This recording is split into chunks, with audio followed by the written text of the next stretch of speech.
pouco nós estaremos encerrando essa conferência, mas ainda resta a reflexão, a meditação, o estudo de mais alguns pontos que falam acerca da obra de redenção, do ministério da reconciliação, que é o Evangelho, e sobretudo da nossa experiência de, enquanto filhos de Deus, nós retornarmos à casa do Pai. Nós estamos nesse processo de redenção, processo de salvação, e nós precisamos encarar esse processo, a vida cristã, de uma maneira prática. O Evangelho precisa ser compreendido de maneira prática, o Evangelho precisa ser recebido de maneira prática. Falávamos ontem, no final da mensagem, que há alguns problemas que nos levam a ser uma igreja ainda um tanto inoperante. Quando eu falo sermos igreja, não me refiro a vocês aqui de São Paulo, nem Taguatinga, mas a igreja de Cristo sobre a terra. Todos os cristãos, nós não somos a parte da igreja de Cristo, nós somos parte da igreja de Jesus Cristo, que está em toda a terra, em todos os lugares, a despeito de qualquer título denominacional. Nós somos povo de Deus, somos igreja de Cristo. Cada ministério com a sua deficiência, cada ministério com alguma coisa positiva a oferecer, mas todos, enquanto pessoas que constituem a igreja de Cristo, numa mesma condição, carentes de Cristo, carentes de vida, carentes de uma vida espiritual vigorosa, saudável, de modo a vivermos sobre a terra uma vida piedosa. Vida piedosa não no sentido de termos alguns costumes que nos fazem parecer piedosos, mas uma vida piedosa no sentido que está lá em 1 Timóteo capítulo 3, quando fala de Cristo. E diz que o Deus encarnado em Jesus de Nazaré, vivendo sobre a terra, é o mistério da piedade. Ora, o que é o mistério da piedade? Senão Deus no homem, habitando o homem, e vivendo no homem e por meio do homem, e, portanto, Deus se expressando por meio do homem. Quando nós olhamos ali em João capítulo 15, é possível que nós compreendamos um pouco do significado da razão porque Deus criou o homem à sua imagem e semelhança.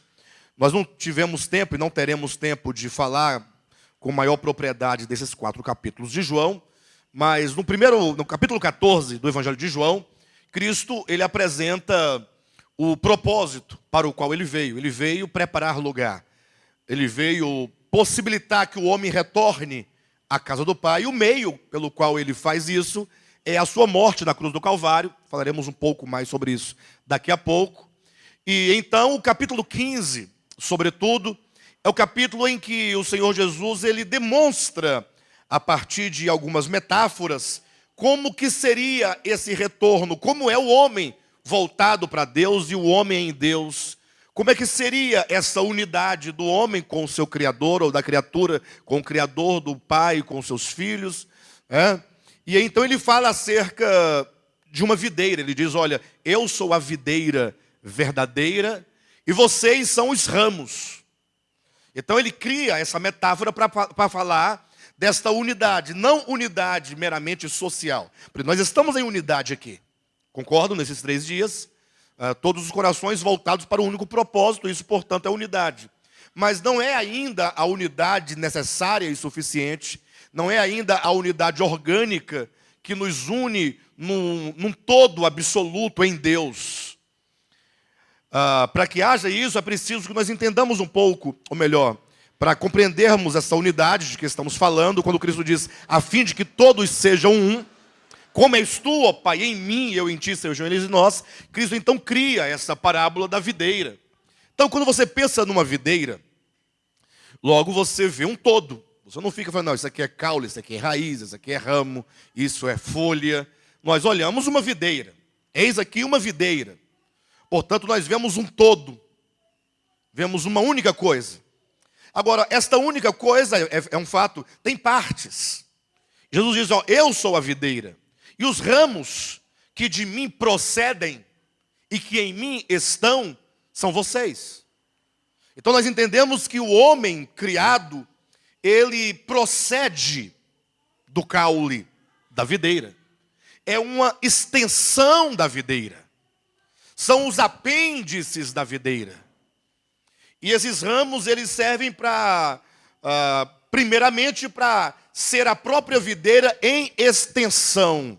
Porque os ramos vão se estendendo, e onde eles puderem chegar, e aonde eles chegarem, lá estará a videira, por meio daquele ramo. Então, se nós pensarmos naquilo que Cristo disse, ele vai dizendo, olha, eu sou a videira verdadeira, vocês são os ramos. Todo ramo que estando em mim não der fruto, o Pai, que é o agricultor, corta. Mas se o ramo que estando em mim der fruto, o Pai então limpa para que produza mais frutos ainda. Aí você imagine que Cristo está dizendo, olha, todo ramo que estando em mim não der fruto. Ou o ramo que estando em mim der fruto. O que significa?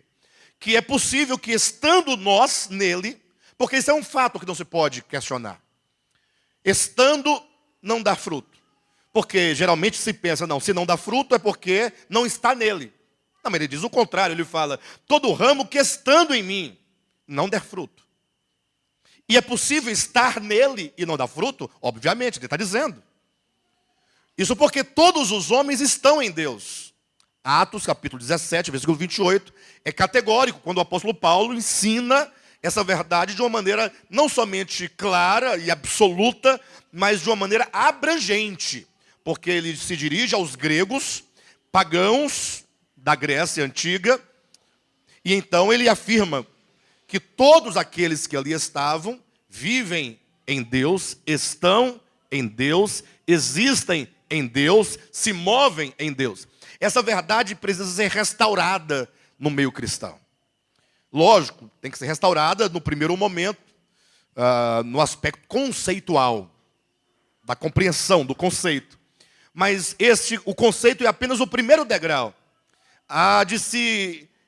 De nos elevarmos acima do mero conceito, para absorvermos esse conceito em realidade no coração, na alma, na mente, dentro de nós. E a igreja do Senhor precisa urgentemente, como um todo, em todo o mundo, restaurar essa compreensão de que nós estamos nele. E nós temos a origem nele, e portanto somos ramos dessa videira, e estando nele nós podemos ou não dar frutos. Ora, mas se eu estou nele, como eu posso estar nele e não dar fruto? Aí Cristo disse, se vocês permanecerem em mim, e as minhas palavras permanecerem em vós, vocês darão muito fruto. Então agora veja que o fruto não é uma questão de simplesmente estarmos nele, porque esse fato não pode ser anulado, é um fato irredutível. Nós estamos nele.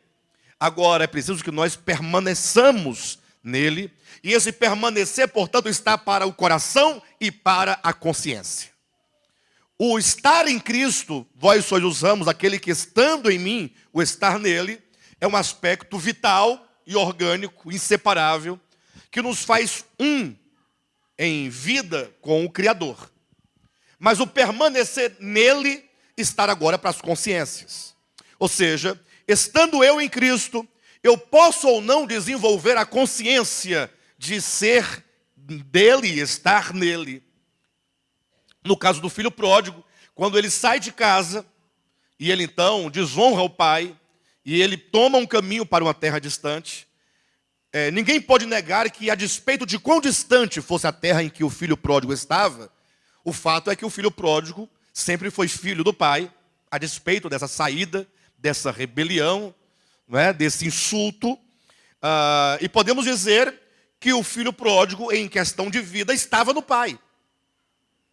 Ele poderia ir para as terras mais distantes possíveis. Ele nunca deixaria de estar no pai. Entretanto, naquela condição, ele não tinha consciência no coração, ele não tinha essa verdade estabelecida no seu coração e na sua consciência de permanecer no pai. Ou seja, a sua consciência era de não permanecer, era uma tentativa de se afastar, de separar, de não ser um, de ter uma vida independente, à parte do pai.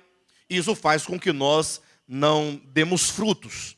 Aí você imagina que a videira, ela é Cristo, não é? Cristo é eu sou a videira, ele declara. E a videira, para que ela possa ser alimento, ela nunca poderá sê-lo sem o fruto. Sim ou não? A videira, ela tem que produzir frutos, ou alimento. E esse alimento se dá por meio do fruto. Então a videira, para que ela seja alimento, ela só pode sê-lo por meio do fruto, que é produzido pelos ramos. Olha a ideia de Deus. Se nós partirmos do ponto de vista de que esses ramos ligados à videira se alimentam da seiva dessa videira, se alimentam de tudo aquilo que a videira pode fornecer e oferecer a esses ramos para que eles deem frutos. Entendemos que essa seiva, ela seja o espírito da videira, seja a essência mais substancial da videira, seja a própria vida dessa videira. Se nós entendermos, por exemplo, que o filho, ele procede do seio do pai, e portanto o pai é aquele que não pode ser visto, e você começa então a ampliar essa metáfora da videira, nós podemos entender que a raiz, que é a base, que é o começo, que é a origem de tudo, e que a tudo sustenta, e é que dela é que procede todo o suprimento da videira, dos ramos e de tudo mais, Deus seria essa raiz oculta, que não pode ser vista, mas que se manifesta por meio do caule, da estrutura da videira, que é o próprio Cristo encarnado. E, portanto, o nosso contato imediato é com esse Cristo manifestado, esse Cristo encarnado. Mas não para por aí, o Pai se manifesta pelo Filho, e agora o Filho precisa de um corpo para encher a terra, e, portanto, ele tem os ramos que dele procede e precisa se estender. E o espírito da videira, essa seiva vital e orgânica da videira, é que supre e nutre todos esses ramos e esses galhos, esses apêndices que se estendem para que se produza o fruto. Então veja que o fruto é o produto final da videira. E esse produto final da videira, quando a videira se torna agora alimento, se dá por meio dos ramos, ou seja, por seu intermédio, por meu intermédio. Ou seja, a raiz que é a base de tudo, que é o primordial de toda a videira, que é dela que tudo procede, tudo começa, que é o próprio Deus, enquanto alimento para o mundo, ele passa pelo seu Filho, que cresce e se multiplica por meio dos ramos, para que agora nós possamos tornar Deus invisível, acessível a todo mundo, em forma de alimento. Daí nós vemos a nossa responsabilidade e o nosso dever de termos não somente uma teologia correta, mas sobretudo de sermos cristãos com uma vida prática autêntica, nos livrando de toda a teologização da verdade. Não que vamos nos livrar dos conceitos teológicos da verdade, porque a pedagogia é necessária para que nós compreendamos, para que então venhamos a experimentar, mas nos livrarmos da mera teologização da verdade, que nos leva a um ateísmo prático. E o ateísmo prático é tão verdadeiro que a própria Escritura coloca que a igreja de Laodiceia, dos últimos dias, era uma igreja que a si mesma se declara rica e abastada, e que declara não precisar de coisa alguma, e não sabe que é uma igreja pobre, cega, nua, miserável, uma igreja que está carente de Deus. Veja que é a própria Escritura quem coloca nesses termos a condição da igreja de Cristo, sobretudo nos últimos dias. Eu digo sobretudo porque as 7 igrejas de Apocalipse capítulo 2 e 3, todas elas, aquelas igrejas, embora marquem períodos específicos ao longo da história, mas é a somatória de todas as características de todas as igrejas que caracterizam uma vida cristã com seus problemas, seus defeitos, desde a perda do primeiro amor até colocar Cristo para fora, como a figura de Laodiceia propõe. Cristo dizendo: eis que eu estou à porta e bato, à porta da igreja. E eu estou aqui insistindo para que vocês abram, para que eu possa entrar. E se eu entrar, eu vou estabelecer uma mesa farta, abundante, de gozo, de alegria, de completação, de satisfação. Entretanto, a igreja não abre a porta, e não abre porque ela se considera, ela se julga uma igreja adequada. Ou seja, é preciso que nós, em algum momento, paremos um pouco e venhamos a refletir sobre a verdade de Deus e sobre o nosso viver. Porque no momento que nós tivermos um reconhecimento interior, genuíno, da nossa condição, de haver reconhecimento, falar assim, engraçado, é verdade, eu sei que nós estamos caminhando, glória a Deus, a igreja está avançando, eu sei disso, mas nós não estamos no padrão que nós devemos ser, nós não alcançamos a medida da estatura de Cristo, nós ainda não somos uma expressão de Deus no mundo, nós não somos, porque se somos criados à sua imagem e à sua semelhança, nada mais natural do que nós refletirmos os atributos invisíveis de Deus. Nada mais natural de que nós sermos como Ele é. Tanto é verdade que o próprio Jesus, no Evangelho de Mateus, capítulo 5, ele faz a seguinte declaração, ele fala, olha, é preciso que vocês sejam perfeitos, como é o vosso Pai Celeste. Quando ele fala como é o Pai Celeste, ele está falando que nós somos o quê? Se Deus é o Pai, nós somos o quê? Filhos. E aí Cristo parte de um argumento muito interessante, como ele diz assim, olha, se vocês são filhos do Pai Celeste, a coisa mais natural e comum é que o filho seja uma expressão do Pai. Ou não? É que o filho não somente tenha as feições do Pai, mas sobretudo a natureza do Pai, e que se pareça interiormente com o Pai. E ele diz, se vocês são filhos, precisam ser tanto quanto o Pai. Ora, mas nós somos ou não somos? Fomos ou não criados à imagem de Deus? Nós fomos criados. E por que nós não, então, não temos esse reflexo tão natural e esse viver tão natural como é o nosso Pai Celestial? Ou como o do nosso Pai Celestial?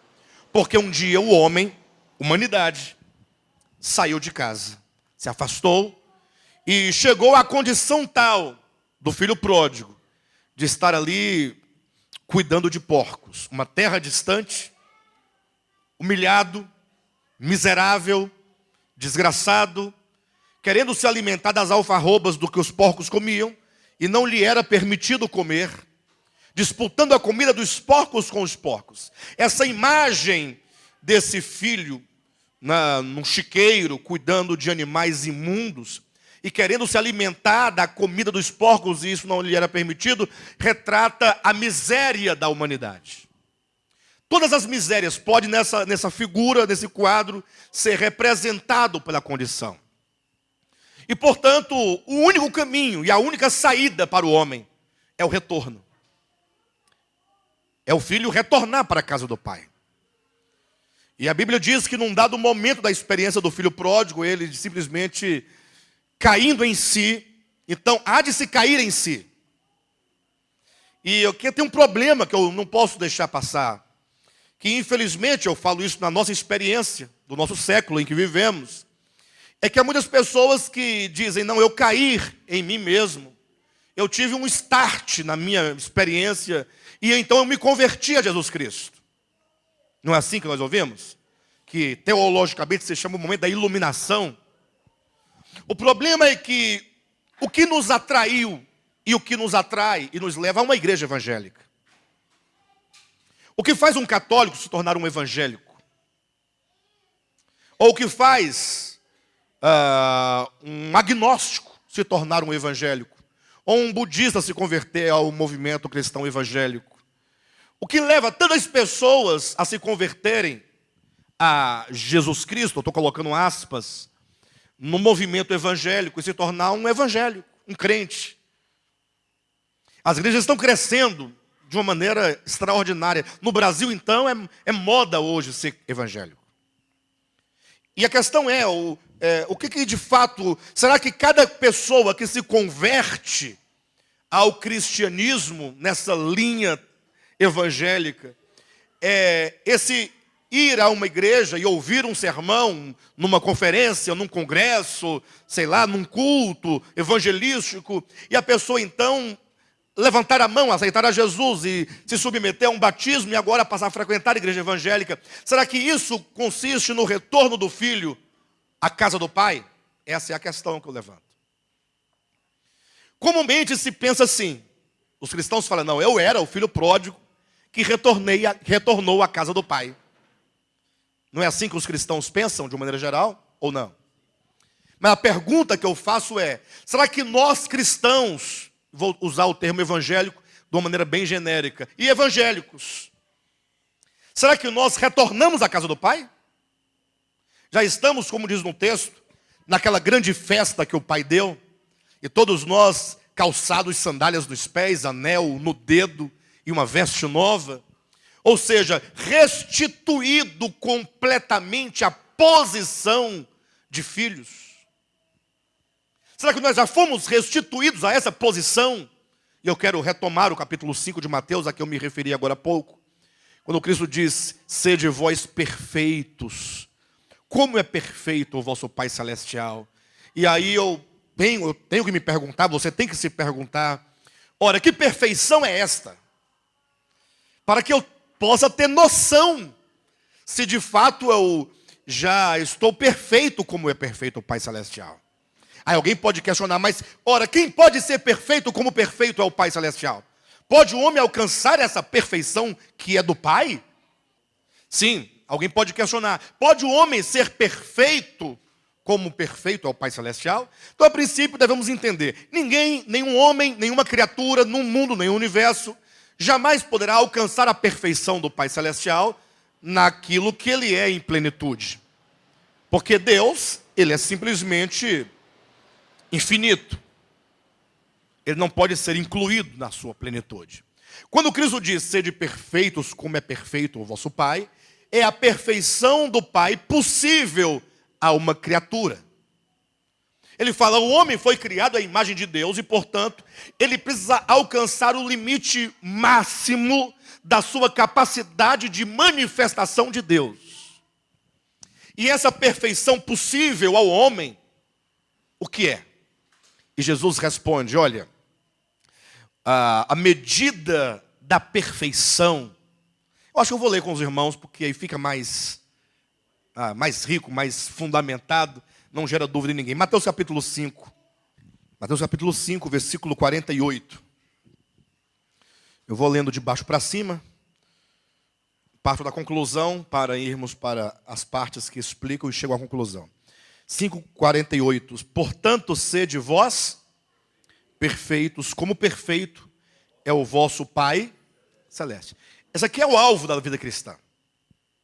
É o alvo. Quando é que nós estaremos prontos, como filhos, completamente restituídos à posição de filhos? Quando nós alcançarmos essa perfeição. Olhe para mim, por favor. Uma pergunta bem pessoal. Pessoal. Cada um tome essa pergunta como pessoal. Mas não precisa responder para mim. É uma pergunta retórica. Você é um cristão, sim? Ouviu o Evangelho, creu em Jesus Cristo, tem uma sinceridade no coração muito grande, não duvido de ninguém, e até um desejo de ser um cristão mesmo, de seguir isso aí, senão ninguém estaria aqui. Pastor Marcos diz agora, o que é que nos traz aqui? Não tem nada, ninguém vai ganhar bênção material, pelo menos não se é oferecido, mas vai que Deus abençoa, e aí glória a Deus por isso, mas não é a razão, ninguém te convidou para vir aqui para receber qualquer coisa, não é? Ninguém veio aqui para receber qualquer coisa, dinheiro, nada absolutamente. Então a única coisa que nos traz aqui é a fé no coração que nós temos e o amor pela verdade. Então nós estamos aqui por ela. Todos nós. Agora a pergunta que eu faço é a seguinte. Você já se tornou perfeito? Como perfeito é o seu Pai Celestial? É a pergunta que eu quero fazer para vocês. E eu faço para mim também. E certamente a resposta, eu penso, é negativa. Não, eu não alcancei. Mas eu continuo perguntando, e qual esforço? E a palavra é esforço mesmo. quanto empenho, e a palavra é empenho mesmo, literalmente falando, você tem feito, realizado em direção a este alvo? Ou será que nós estamos com a velha mentalidade antiga? Não, aquele que começou a boa obra há de fazer. Não, mas isso é verdade, aquele que começou, ele vai completar. Mas será possível que ele fará esta obra em mim, sem que eu não faça nada? Ou seja, uma hora vai vir um negócio de cima e vai entrar em mim, pronto, agora está feito. É isso? Será que esta obra não passa pelas minhas vontades, pelas minhas emoções, pelos meus desejos, pela minha mente, pela minha consciência, pelo meu coração, pelo meu viver? Não passa por mim? É algo objetivo do qual eu não participo? Nós temos que pensar isso. Por isso que o problema da teologização da verdade é um dos maiores problemas. Porque é verdade que Deus, Ele realizará a obra em nós, mas não é uma obra que Ele faça que não passe por você. Tanto é que o apóstolo Paulo, ele fala algumas coisas, e no mesmo momento parece haver uma contradição, mas ele estava muito claro do que estava dizendo, e não há contradição alguma, a contradição está em nós, que assumimos uma linha, uma vertente teológica, e agora queremos viver de conceito, aí ficamos discutindo os conceitos. Paulo diz, olha, desenvolvei a vossa salvação, e você deve fazê-lo com temor e tremor. Olha, aí de repente ele diz, porque é Deus quem opera em vós o querer e o efetuar. Me tirou de cena. Mas é um versículo após o outro. Versículo 12 e versículo 13 do capítulo 2 de Filipenses. Não é isso? Peraí, é para eu desenvolver ou não? É, e com temor e tremor. Então a obra é minha? Não, é Deus quem realiza o querer e o efetuar. Então eu posso ficar parado? Não, desenvolvei. Então, o que parece contraditório e anular a outra afirmação, não tem nada de contradição. Quem gera contradição é a teologização. Armínio de um lado, Calvino do outro. Cada um quer ficar com uma parte, um pedaço. Eu estou dizendo, não, Deus é maravilhoso. Ele realizou uma obra de redenção por nós. Ele próprio é o caminho. Mas se Ele é o caminho, você tem que trilhar nele. Ele não é um caminho. Cristo é o caminho. Eu creio que Ele é o caminho, portanto eu estou salvo. Mas para que serve um caminho? Para que serve um caminho? Não é para nós caminharmos. Ninguém, vou colocar vai, né? Mas ninguém irá ao Pai, a não ser por Ele. Aí se estabeleceu, torno a repetir, pela teologização da verdade, que o Cristo histórico é o caminho e, portanto, só é possível voltar ao Pai se você acreditar na historicidade do seu nascimento, da sua morte e ressurreição. E aí, olha o resultado. Olha o resultado desse engano. Engano, pastor? Engano. De achar que se você consentir de que Jesus é o Filho de Deus e de que Ele morreu e ressuscitou, por esse mero consentimento você está salvo. E não é verdade. Não existe salvação sem salvação. Para haver salvação, tem que haver salvação. Mas salvação de quê? Salvação desse problema chamado pecado, que está incrustado na nossa consciência e nos torna insensíveis em relação a Deus, efetivamente falando, e nos torna adoradores apenas de lábios, mas que não alcançamos essa perfeição aqui, ó. Salvação é alcançar a perfeição. Eu só posso me dizer salvo quando eu estiver livre, não somente do lago de fogo, porque o lago de fogo e a eternidade com Deus são coisas objetivas. Isso está garantidíssimo pelo fato de Cristo ter morrido na cruz do Calvário por nós. Objetivamente falando, judicialmente falando, está resolvido. Não tenho medo, não tenho problema com o lago de fogo, com a morte eterna. Cristo pagou o preço por mim. Está pago. Eu não devo mais nada em relação a isso. O problema é que essa morte judicial de Cristo na cruz do Calvário, histórica, quando verdadeiramente crida, eu digo verdadeiramente porque quando nós entendermos o que é a morte de Cristo, eu falarei isso hoje para os irmãos, talvez você pense, puxa, eu não cria ainda na morte de Cristo. Eu consentia no fato de falar, não, eu acredito que ele veio, eu acredito que ele morreu, eu acredito que ele ressuscitou. Ora, mas você poderia ver diferente? Você nasceu numa cultura e você ouviu isso desde pequenininho. Não tem como você nem desacreditar de uma coisa que está sendo dita e repetida e formada na igreja, na escola, em casa, no meio dos amigos. Onde você for, a conversa é a mesma. O nosso país é um país tipicamente cristão, do ponto de vista da religião. Não te foi ensinado Buda nem Maomé, foi ensinado o Cristo histórico. E você, sem mesmo decidir, acredita nisso. E fala, ele morreu. Mas a questão é que, para haver salvação, eu preciso ser salvo do grande problema que, como diz o apóstolo Paulo em Romanos capítulo 7, me faz prisioneiro do pecado e da morte que está em mim, nos meus membros. Mas meus membros, cuidado, não é esse corpo físico. Nos meus membros é uma expressão conotativa que quer dizer no meu ser. O pecado não é algo que se coloca como uma pulseira. O pecado está no meu ser, em mim, dentro. E eu sinto ele se mover no meu sangue, nas minhas veias, nos meus nervos, dentro de mim. É isso que ele está dizendo. E, portanto, é preciso perguntar, quem me livrará do corpo? Ou seja, o pecado está para o corpo. Torno a repetir, não esse corpo físico, mas para esse corpo que é orgânico, esse ser de sangue, de carne, de nervo, de músculo, sensível. Eu sinto na pele o pecado, me dominando, me controlando, organicamente, pulsando em mim, me faz prisioneiro do pecado e da morte. Então, salvação, ela ocorre quando eu sou salvo, liberto dessa consciência, desse coração perverso. Pastor, eu não sou perverso, eu sou uma pessoa extraordinária. Talvez você tenha sim, você seja menos pior do que alguns. Acredito que sim. Mas nós não fomos criados para ser menos piores. Deus nos criou para sermos a imagem e a semelhança dele. Nós fomos criados para expressá-lo, manifestá-lo, para sermos perfeitos como ele é perfeito. E que perfeição é essa?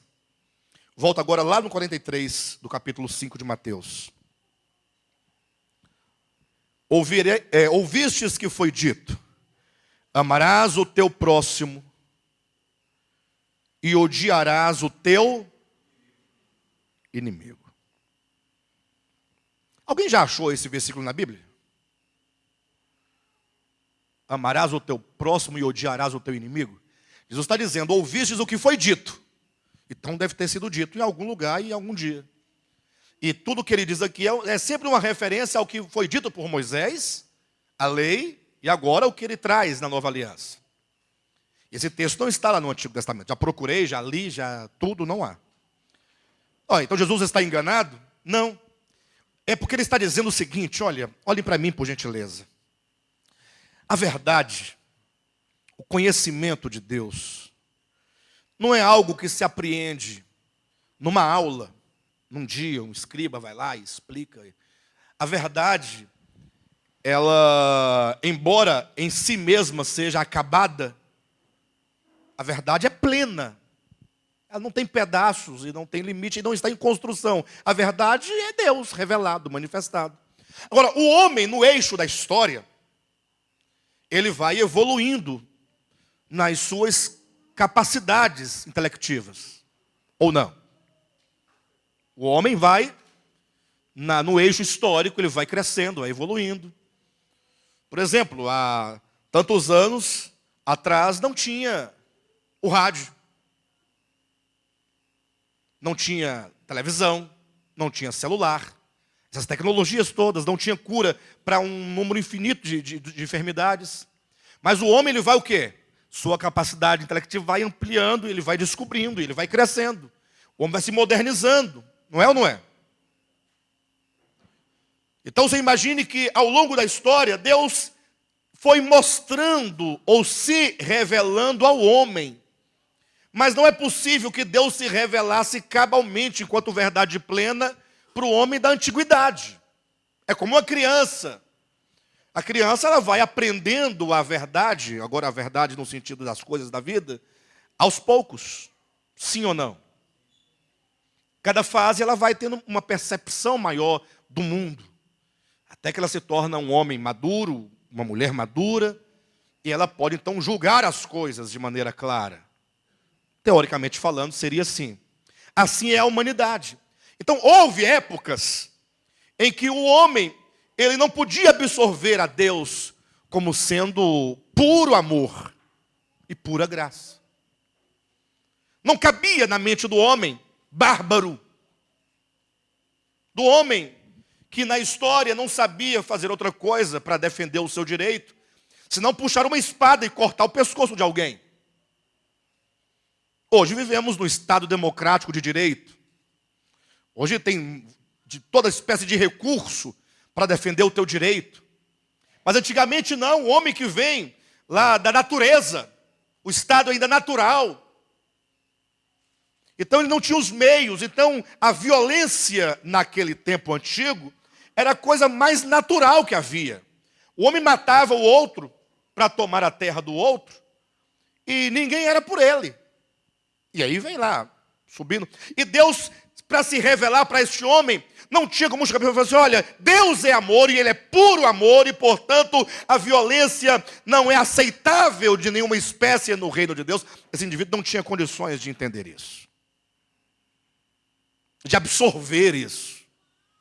Então Deus, na sua sabedoria, fazia duas coisas. Primeiro, Deus revelava-se ao homem na medida possível daquele homem compreender. Esse é o aspecto positivo. E do aspecto negativo é que Deus compreendia que os erros cometidos na humanidade não era possível de ser resolvido naquela situação. Então era para Deus, entre aspas, aceitável. Assim como um pai que vê o seu filho fazendo algumas coisas erradas, uma criancinha de quantos anos tem o bebê? 3 anos. E o pai não pode descer o cacete no filho e tudo que ele fizer de errado. O pai não compreende, não. Isso é coisa de criança. Eu vou ensinar? Não, eu vou ensinar, mas eu não vou punir por um erro que é próprio da idade. A compreensão. Mas daqui a 5 anos, se ele continuar cometendo os mesmos erros de 3, não vai dar certo. Concordam comigo ou não? Vai crescendo. Então, muitas coisas Deus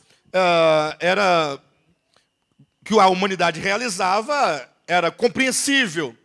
E Deus, então, aos poucos ia conduzindo o homem de um nível a outro, de entendimento e de crescimento espiritual.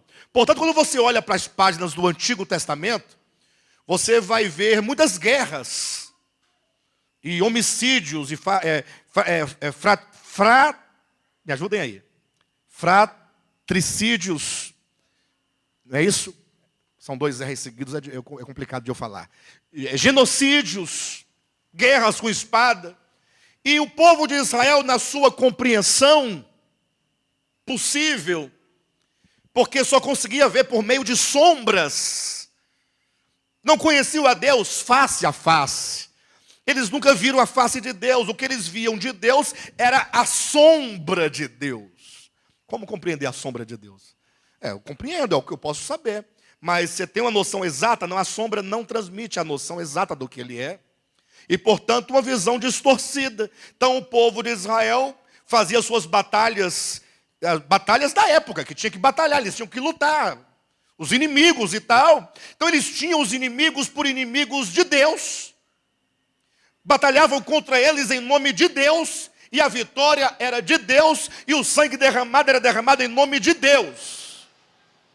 Era a visão que eles tinham.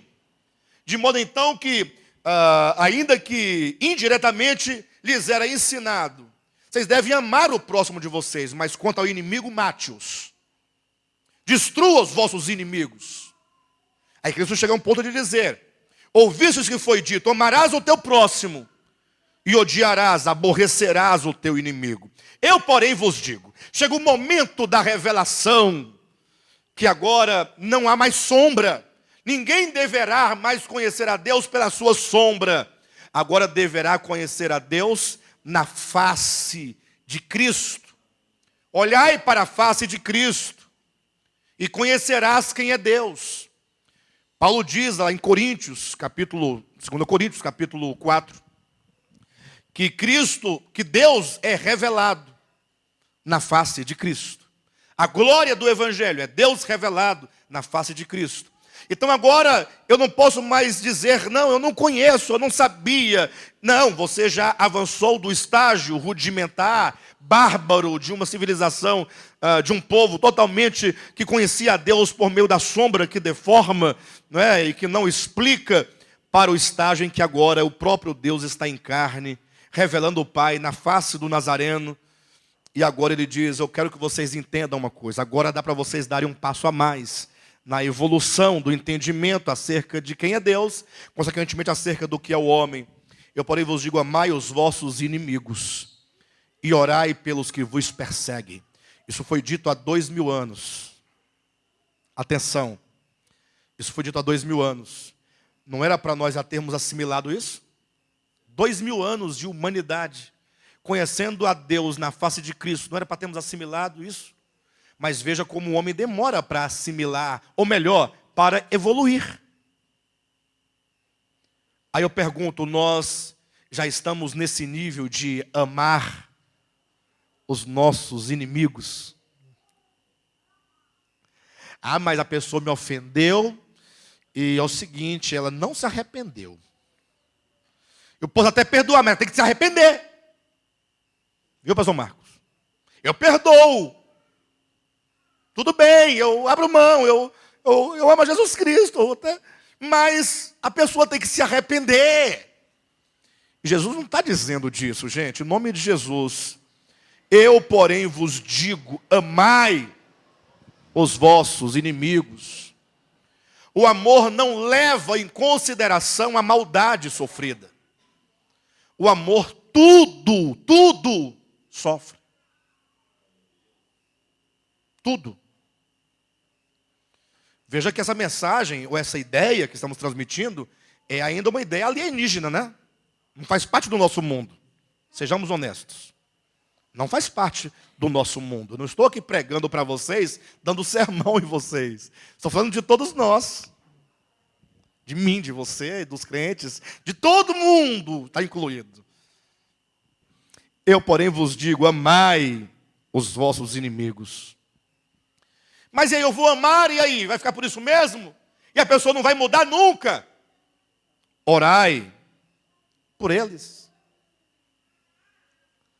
Abençoe a vida dele. Seja uma fonte de bênção para os que vos perseguem. Que coisa, que extraordinário. Aí você pergunta: e por que eu deveria fazer isso? Jesus continua dizendo: para que vos torneis filhos do vosso Pai Celeste. Ué, para que eu me torne? E eu não sou? Olha como a teologia se cruza e se confunde toda. Porque uns vão dizer numa linha teológica: não, todos são criaturas. Ninguém é filho de Deus, são criaturas, meras criaturas. Quando, todavia, aceita Jesus... Alguém aceitou Jesus aqui? Aceitou Jesus um dia, levantou a mão? Aí você se tornou filho. Você está todo feliz agora. Eu sou filho. Você não aceitou Jesus. É só criatura. Aí chega em casa, você é o único que aceitou Jesus na sua família toda. Você fica com a pena do seu pai, da sua mãe, dos seus irmãos, da tia. Bando de criaturas. Eu sou filho de Deus. Quem disse isso para você, meu filho? João capítulo 1, versículo 12. E agora? Está aí todo o calvinismo, o cristianismo protestante, evangélico em geral, crê assim.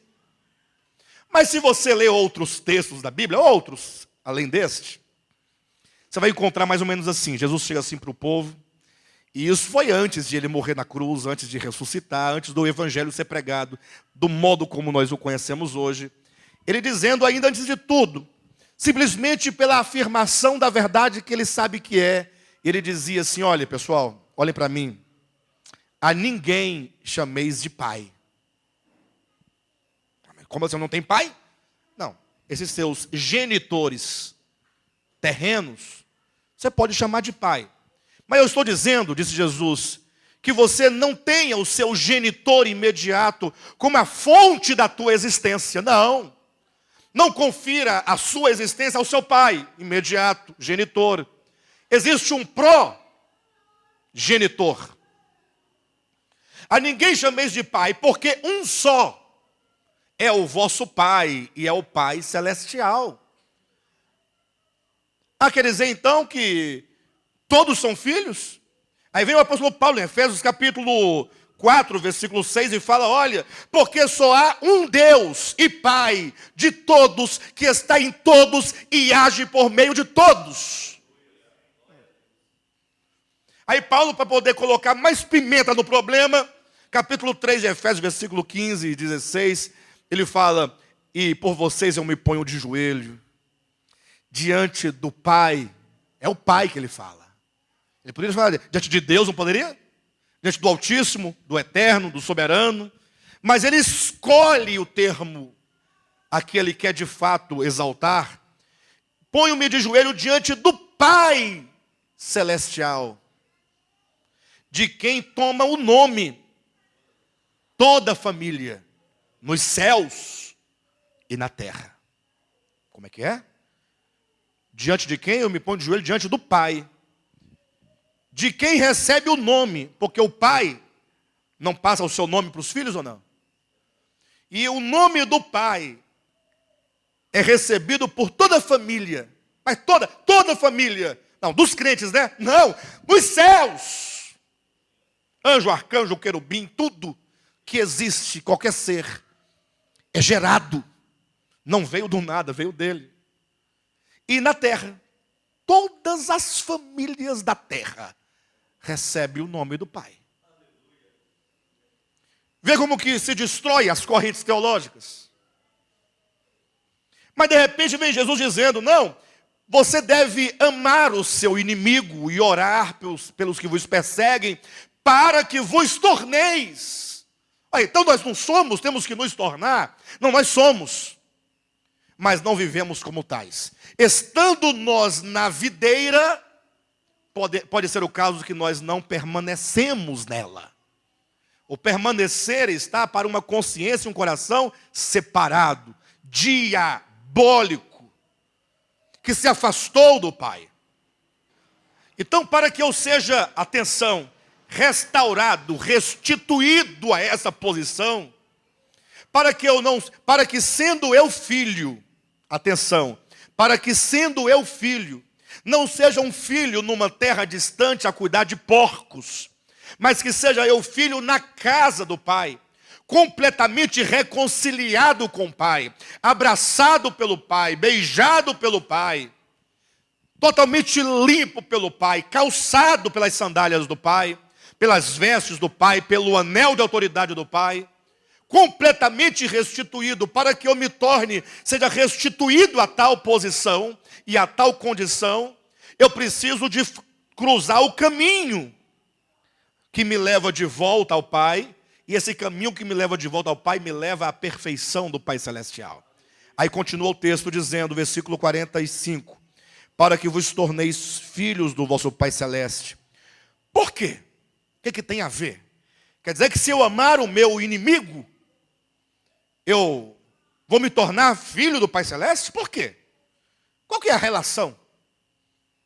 Às vezes nós lemos a Bíblia e nós ficamos satisfeitos com o fato de termos cumprido com o dever de ler. Hoje eu li 5 versículos. Legal. Não, mas não é 5, porque seja um, mas você entendeu, você compreendeu os raciocínios, as ligações. Quer dizer que eu tenho que amar o meu inimigo? E somente amando os meus inimigos eu me torno filho do Pai Celestial? Somente. E qual a relação? O que tem a ver uma coisa com a outra? Pensei que era aceitar Jesus, me tornava filho. Não é o tornar filho, o ser reestabelecido a essa posição é somente quando você amar. E quando você chegar ao nível de amar o inimigo, acabou, porque você já ama tudo. Porque o inimigo é a última coisa que a gente aprende a amar. Ou não? Amar pai, mãe, irmão, primo, mulher, marido, isso é fácil. Agora, amar o inimigo, que te faz o mal, esse é o ponto. Qual é a relação de nós amarmos os inimigos e nos tornarmos filhos? Ora, aí a explicação no versículo 45. Por quê? Para que vos torneis filhos do vosso Pai Celeste. Por quê? Porque Ele, olhe para Ele. Quando você entender o Pai, a natureza do Pai, então você, enquanto filho, deve ter a mesma natureza. E se tem a mesma natureza, tem o mesmo procedimento. Atenção. Porque o Pai, porque Ele faz nascer o sol sobre maus e bons. Olha. E vir chuvas sobre justos e injustos. O que é derramar a bênção, ou melhor, o que é derramar a chuva sobre os injustos? E o que é fazer nascer o sol sobre os maus? Não é abençoá-los? Não, tal bênção não procede de um coração que é incapaz de se ofender com o mal e com a injustiça? Deus não pode se ofender com a injustiça humana, com o mal humano. Ele é puro amor. O amor, ele não se ressente do mal. Mas ele tem prazer no mal? Não, não tem prazer. Ele simplesmente não pode se ofender com essa maldade. Caso contrário, ele não perdoaria. Ele ficaria um Deus ressentido. Um Deus magoado, um Deus triste. O que foi, Deus? É Jeová, e aí? Jeová hoje está meio cabisbaixo. O que foi, Jeová? Pois é, pai, eu estou aqui. Esses homens não me ouvem. Eles não querem me seguir. Eu estou ofendido com eles. Estou pensando até que eu vou desistir dessa turma toda. Eu vou desistir dessa turma, não dá certo. Não, Deus não é assim. Deus é uma fonte inesgotável de doação constante de si mesmo, que não se cansa de se dar como bênção, como vida aos bons e aos maus, e nunca joga na cara do mal, do perverso. Você está comendo porque eu dou. Nunca. É o Pai Celestial. Versículo 46. Porque se amardes os que vos amam, que recompensa tendes? Não fazem os publicanos também o mesmo? E se saudardes somente os vossos irmãos, que fazeis demais? Não fazem os gentios também o mesmo? Portanto, sede vós perfeitos. Ser perfeito é atingir a perfeição do amor.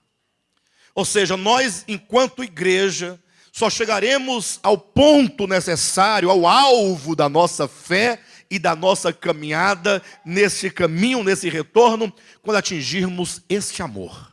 O amor incondicional, que não pergunta se a pessoa é má ou é boa, se ela é negra ou branca, se ela é rica ou pobre, se ela é homo ou hétero. É homo ou hétero? Complicado, né?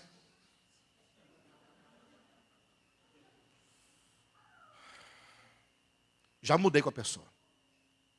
Estava indo até bem, sabe? Eu até achei que ia, mas como é que eu vou andar com a pessoa? O que vão pensar de mim? O mesmo que pensaram de Cristo. Jesus andava com as piores pessoas do seu tempo. Prostitutas, publicanos e samaritanos. Só a nata do fundo do tacho da humanidade. Naquela época. Ele amava incondicionalmente. Não tinha problema. Ele via o homem enquanto homem, criatura de Deus. E os homens, enquanto criaturas, estão todos aprisionados nos mais diversos cativeiros. São milhares e milhares os tipos de cativeiros. E todos precisam ser libertos pelo poder da verdade. Agora, deixe-me ver o horário para eu poder saber o que eu vou fazer. Então, há de se cruzar o caminho de volta. Abra sua Bíblia em João capítulo 14. Temos que retornar à casa do Pai. Este caminho de volta não é um caminho objetivo, um caminho doutrinário, um caminho teológico. E quero ser mais claro e mais contundente para a estranheza de vocês. Não pensem que o fato de alguém consentir que Jesus é o Filho de Deus e consentir que morreu numa cruz e consentir que ressuscitou, que você está salvo. Eu vou demonstrar isso para vocês. Pastor, mas eu pensava que estava tudo certo. É lógico que a obra de salvação de Cristo, ela tem dois aspectos. Tem um aspecto que é o aspecto judicial, garantidor. É quando, independentemente do que você fez ou fará, não depende de obra humana alguma, o Senhor, porque Ele morreu na cruz, e Ele não precisava morrer na cruz, Ele morreu por nós, pelos nossos pecados. Ele não tinha culpa, dolo, nada. Enquanto Deus, inclusive, o Logos eterno, o Filho de Deus, estava tranquilamente lá na eternidade, enchendo todas as coisas, não tinha problema. Mas Ele se fez homem para pagar uma pena, uma penalidade que era nossa. Consequentemente, no âmbito judicial, no âmbito da dívida, no âmbito dos pecados praticados, ou a serem ainda praticados, Ele pode nos perdoar de todos os pecados. Como nos ensina claramente a Escritura, que a morte de Cristo na cruz do Calvário nos redime de todos os pecados. E, portanto, todos aqueles que creem em Jesus Cristo, seus pecados são perdoados de uma vez por todas, e o Pai jamais deles se lembra. Está resolvido. Mas não pense você que é só isso que é a salvação. Não, isto é o primeiro passo da salvação. Cristo, enquanto aquele que morreu, ressuscitou e ascendeu aos céus, está tudo feito nele. Nós vamos verificar como que isso foi feito nele. Agora, aquilo que ele realizou em si mesmo, precisa agora ser transmitido a nós. Ou seja, aquilo que ele realizou, ele nos doa gratuitamente, isso é graça. Quando fala pela graça sois salvos, não é simplesmente por meio de um favor imerecido sois salvos. Graça é o próprio Deus, que se imerge no tempo, se faz homem, para que ele possa não somente vencer por nós, mas para que ele possa produzir uma vitória, e essa vitória nos é dada, e nós temos que provar e experimentar esta vitória. Então a salvação, a redenção do ponto de vista judicial, é o primeiro degrau que nos torna um elemento garantidor de que Deus vai nos salvar completamente. Você pode entender assim que a morte de Cristo na cruz do Calvário é o aspecto da redenção que foi simbolizado em todo o Antigo Testamento pelo ministério araônico, pelo ministério de Arão, que era o ministério que tratava com a oferta de animais, uma oferta vicária, um sacrifício vicário. Sim ou não? Porém, não existe somente esse ministério araônico, enquanto sacerdócio para a salvação. Existe o ministério de Melquisedeque. Melquisedeque não trabalha com sangue, nem com sacrifício. Qual é o ministério de Melquisedeque? Conforme o escritor aos Hebreus, no capítulo 7, versículo 25, é o ministério intercessório. O apóstolo diz que nós podemos ser salvos completamente por meio de Cristo, enquanto sumo sacerdote no ministério de Melquisedeque, porque ele vive a interceder por nós. Enquanto o ministério araônico, ele morre para nos justificar dos pecados cometidos, pagar a dívida. Enquanto o ministério de Melquisedeque, ele vive a interceder, dizendo: Pai, nós temos que levar esse povo, essa igreja, essa humanidade, ao estágio de humanidade perfeita, ao estágio de varão perfeito. A obra de redenção judicial está consumada de uma vez por todas em Cristo. Agora, a obra de salvação orgânica do ser, da alma e do coração está ainda em processo. Não está a largos passos, mas está a caminho. Tanto é verdade que a morte, um elemento ainda como consequência do pecado, ainda nos afeta. Morte física, inclusive. E é dito que somente ao soar da última trombeta, não confunda a última com sétima, que é dito então que quando então a morte for vencida, então se cumprirá a palavra que está escrita: tragada foi a morte pela vitória. É quando isso ocorrer. Então, estamos dentro de um processo e Cristo está ativamente trabalhando em nós, pelo seu Espírito, para nos levar a essa vida transformada e conformada à sua imagem, conforme a sua semelhança. Estamos neste processo. Agora, temos que entender um pouco esse caminho. Esse caminho tem que ser percorrido. Veja só a escritura, capítulo 14 de João, versículo 4. No versículo 1, 2 e 3, Cristo simplesmente disse que há muito lugar na casa do Pai, portanto, ele haveria de providenciar esses lugares, de possibilitar o retorno à casa do Pai por meio da sua morte. E no 4, Cristo lança aqui uma palavra exatamente para despertar o interesse dos discípulos para lhe perguntar. Diz assim: e vós sabeis o caminho para onde eu vou. Ele disse: olha, eu vou preparar lugar para vocês, beleza? Na casa do Pai tem muitas moradas. Quem quer retornar à casa do Pai? E vocês sabem o caminho para onde eu vou. Uma coisa meio esquisita, estranha. E Tomé não é bobo, perguntou assim, no versículo 5. Disse-lhe Tomé: Senhor, não sabemos para onde vais. Como saber o caminho? E aqui o texto vai se abrindo para nós. Então, vocês sabem para onde eu vou, disse Jesus. Tomé disse: não, nós não sabemos para onde o Senhor vai. Até porque Cristo disse: e vós sabeis o caminho para onde eu vou. Ele não disse: vós sabeis para onde eu vou. Vós sabeis o caminho para onde eu vou. E Tomé disse sabiamente: Senhor, nós não sabemos para onde tu vais. Como é que eu vou saber o caminho para um lugar que eu não sei para onde é? Vocês conhecem o caminho? Para onde?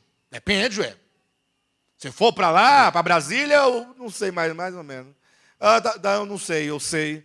Então primeiro tem que saber qual é o lugar. Que lugar é esse? Sabendo o lugar, agora vamos partir para o segundo ponto. Qual é o caminho que me leva a este lugar? Porque Cristo disse: para que onde eu estou, onde é lugar, para que onde eu estou, vocês estejam também. Eu no lugar lá dos discípulos perguntaria, antes de perguntar o lugar e o caminho, Senhor, você não está com problema? Eu falaria, eu tenho esse problema de falar as coisas que me vêm à cabeça.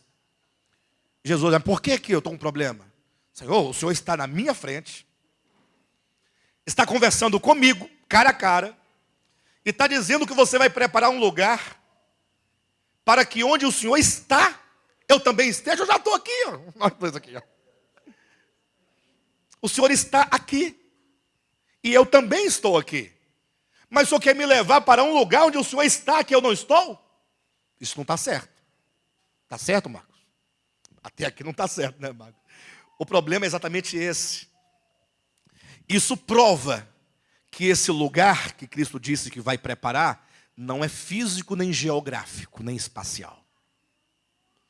Senhor, onde é que o Senhor está? Que eu não estou. E onde é que o Senhor está? Que o Senhor gostaria que eu também estivesse. Aí o Jesus vai dizer no capítulo 14, versículo 10. Não crês que eu estou no Pai? E o Pai estar em mim?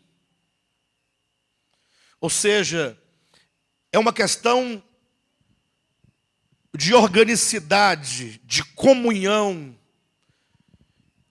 de unidade. Estar no Pai não é uma questão de trindade. Se fosse uma questão de trindade, Jesus Cristo não diria: para que eles sejam um como eu e o Pai o somos, e sejam eles em nós. Não é trindade. Vai o homem entrar para a trindade divina? Não tem jeito, não é isso que está dizendo. Jesus orava: Pai, eu estou orando para que todos eles, que um dia saíram, se separaram, voltem para a casa do Pai. Que depois do versículo 3 em diante, não se fala mais de casa alguma, mas vai dizer que essa casa a que ele se refere nos versículos de 1 a 3, é um lugar. Por isso Tomé diz: nós não sabemos o caminho, ou melhor, não sabemos para onde tu vais. Como saber o caminho? Versículo 5, versículo 6. Respondeu-lhe Jesus. E ele vai colocar as duas coisas.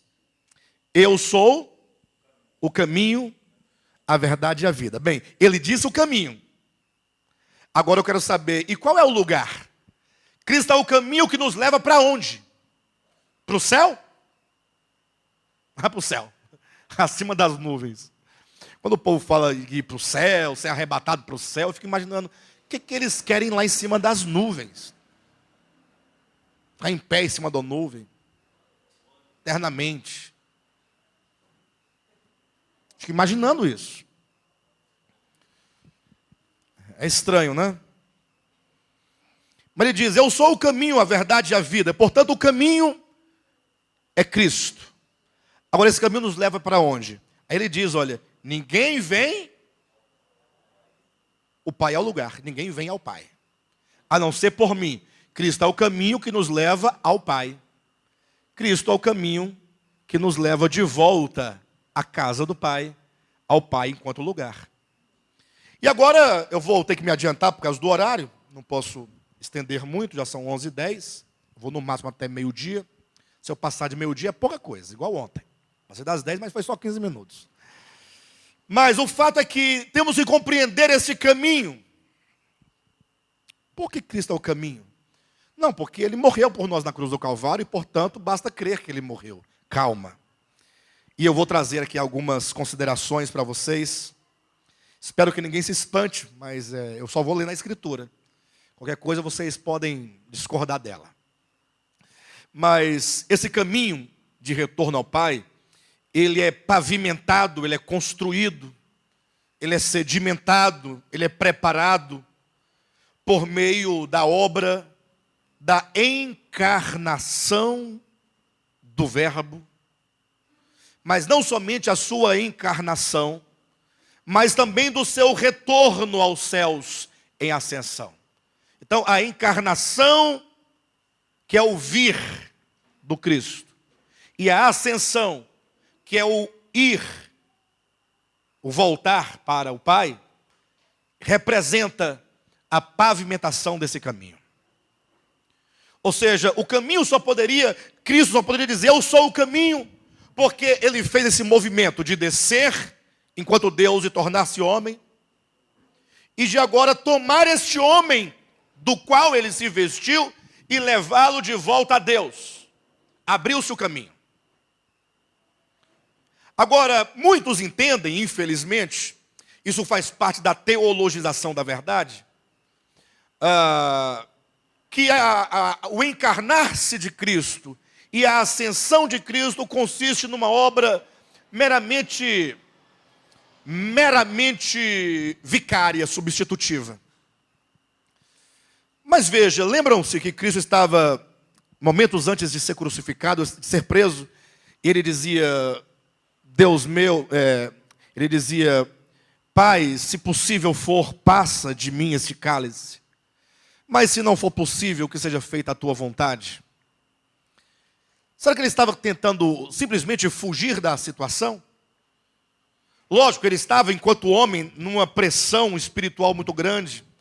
Ele podia vislumbrar tudo que Ele passaria, tudo que Ele sofreria. E diante disso Ele pergunta sobre a possibilidade. Será que Ele dizia assim: Senhor, eu quero voltar sem que a humanidade seja salva? Não, Ele dizia, se possível, no sentido de: existe uma outra maneira de levar o homem de volta.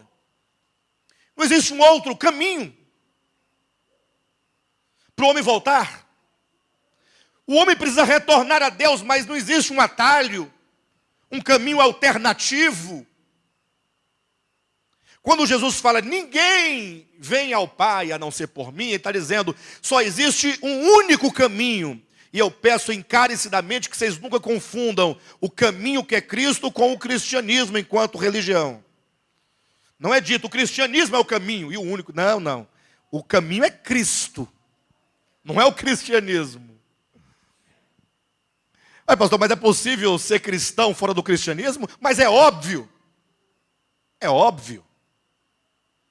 Ser cristão, e já dizia os pais da igreja, Orígenes sobretudo, dizia, Tertuliano, desculpe-me, dizia que toda alma é cristã por natureza.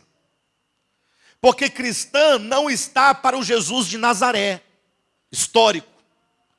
O Cristo não é Jesus, e Jesus não é o Cristo. Posso explicar para vocês. O Cristo é o Logos, é a vida, é o Criador de tudo. Não tem pai, não tem mãe, não tem genealogia, não tem começo de dias nem fim de existência. Ele é eterno. No princípio era o Logos estava com Deus, o Logos era Deus. Agora, o homem Jesus de Nazaré, e o próprio nome está dizendo que ele é de onde? De Nazaré. Nazaré é uma cidade, não é sobrenome dele não. O Jesus que nasceu em Belém, mas que fora criado em Nazaré, portanto Jesus de Nazaré, ele nasceu no tempo, portanto é temporal. O Logos é que então se encarna na humanidade gerada no ventre de Maria. Jesus de Nazaré está para o cristianismo. O Cristo de Deus não está para o cristianismo, mas está para o mundo. E a prova do que eu estou dizendo é João capítulo 1. Eu não tenho tempo para poder discorrer tudo que eu gostaria de falar. Mas está lá no capítulo 1, no princípio era o Verbo estava com Deus e o Verbo era Deus. Todas as coisas foram feitas por intermédio dele, sem ele, nada do que foi feito se fez. E a vida estava nele, e a vida era a luz dos homens. Houve um homem chamado João, houve um homem cujo nome era João, que veio para dar testemunho da luz. Ele, João, não era luz, mas veio para dar testemunho da luz. A luz que vinda, a luz que ilumina a todo homem que vem ao mundo. A luz entrou no mundo, a luz estava no mundo. O mundo foi feito por intermédio dele, mas o mundo não o conheceu. E ele veio, a encarnação, para o que era seu. O que era dele? O cristianismo? Os judeus? O mundo que ele criou, ué. Ele veio para o mundo criado por ele. Veio para o que era seu. Ele não entrou num mundo criado de um outro Deus. Até porque não há essa possibilidade. Ele veio encarnado para aquilo que lhe pertencia, para aquilo que era seu, o mundo. O Verbo estava no mundo, o mundo foi feito por intermédio dele, mas o mundo não o conheceu. E ele veio para o que era seu, para aquilo que lhe pertencia, veio para o mundo. E diz o restante, mas os seus não o receberam. E equivocadamente, muitos acreditam que esses seus sejam os judeus, os hebreus. Aí eu faço a seguinte pergunta para vocês. Se ele veio para os seus, e os seus é o povo hebreu, pense comigo. Quem vem primeiro, os seus ou ele? No entendimento que seja o povo judeu. É ele que gera o povo judeu ou o povo judeu que gera ele? Os meus familiares me geraram ou eu gerei meus familiares? Os meus pai, mãe, primos, irmãos. Hã? Ele seria o gerado, né? Veio para o que era seus. Aí eu pergunto, quem veio para o que era seu? Busca do capítulo 1, versículo 1. O Logos, que é o Criador, que é a vida, e que é a luz, e que é Deus. Os seus é o povo de Israel. Quer dizer que o Logos, a vida, a luz, o Deus eterno, é parente de Israel? Tem parentesco com Israel? Os seus quer dizer, aqueles que lhes pertencem, que foram por eles gerados, que é a sua prole, que é a sua família, não o receberam. Todo o capítulo 1 de João está falando do Logos enquanto vida, luz, Deus, que veio para o seu mundo criado, mas o seu próprio mundo não o reconhecem como Deus. Portanto, Jesus de Nazaré está para Israel. Homem nasceu da linhagem de Davi. Mas o Cristo de Deus não. Esse é o grande erro da Igreja Católica Romana, quando diz que Maria é mãe de Deus. Como é que Maria é mãe de Deus? Espera aí. E Deus tem mãe? Se Deus tem mãe, Deus tem começo. Mas ela não gerou Jesus? Sim, gerou Jesus, homem. Mas Deus não. E a prova disso são os dois momentos em que o próprio Cristo questiona as pessoas, dizendo: quem vocês dizem que é o Cristo de Deus? Quando ele pergunta isso para os escribas e fariseus, ele pergunta de quem o Cristo é filho. Aí os líderes religiosos respondem: ora, mas a pergunta todo mundo sabe, bobagem. É filho de Davi. Cristo aceita isso? Cristo responde: olha, como é que o Cristo é filho de Davi, se Davi chama a ele de Senhor? Pode o pai chamar ao filho de Senhor? Ou seja, resposta errada, o Cristo não é filho de Davi. Cristo não tem linhagem em Davi, nem em Abraão, nem em Adão. Esquece isso.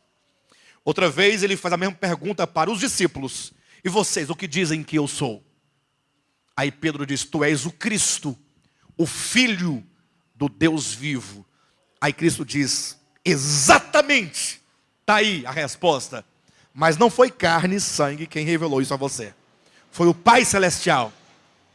Portanto, o Cristo de Deus não está para a história, para o tempo.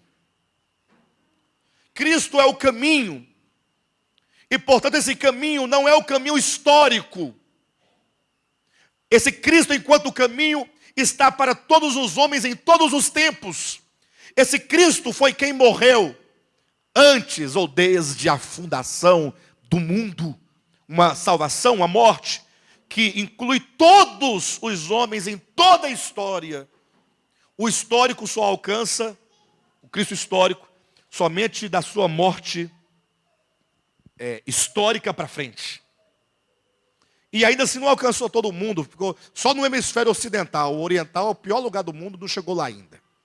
Então é possível ser cristão de Cristo, o Espírito de Cristo, que sempre esteve presente, sempre trabalhou, mesmo sem ser do cristianismo que está para o aspecto histórico. Mas isso é muito grande, depois o Marcos vai trabalhar mais com vocês, com o Eleilson, outros irmãos já tem trabalhado, né, na verdade, já tem trabalhado, vai trabalhar mais ainda, porque é um conceito muito denso.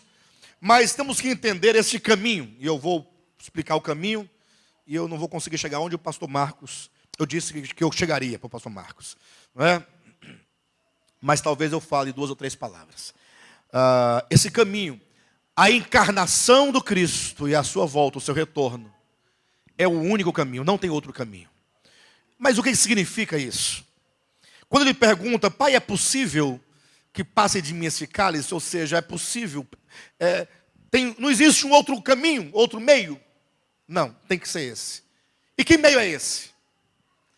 O meio é o seguinte: o Cristo de Deus fala: pai, eu vou me vestir do homem. Não tem como simplesmente Deus mandar um anjo, ou ele próprio vir, para evangelizar. Como é que é seu nome, mocinha? E Ana Paula. E vim e falar assim: Ana Paula, é o seguinte, você tem que voltar para a casa do pai. Não, eu não quero. Vai, tem que voltar. Tem que voltar, ué. Tem jeito. Você vai morrer assim. Não, mas eu quero morrer. Eu gosto de ficar aqui no meio dos porcos mesmo. Eu não quero. A casa do pai é muito ruim. e simplesmente pegar na mão dela e levar à força. Não é assim que funciona. Foi preciso que o próprio Deus falou: não, eu vou me vestir do homem. Porque a natureza humana, embora nós sejamos muitos, hoje atualmente 7 bilhões de seres humanos, e tantos bilhões ou trilhões ao longo de toda a história humana, mas o fato é que, embora sejamos muitos, temos uma só natureza. Uma só natureza. E Deus falou assim: eu vou me vestir desse homem então. Vou me vestir como uma roupa, essa humanidade. Só que ele se veste de uma humanidade, que é a nossa humanidade, que não sabe o que é, ou o que são duas coisas primordiais. Não sabe o que é amar a Deus. O homem não ama a Deus. E o homem que ama a Deus não o ama como se deve amar. A máxima que Deus falou ao povo de Israel é: amarás ao Senhor teu Deus de todo o teu coração, com toda a tua alma, com todo o teu entendimento. Se nós tivéssemos compreensão do significado disso, amados, nós não sairíamos dos pés do Pai. Andaríamos de joelhos em adoração ao Pai.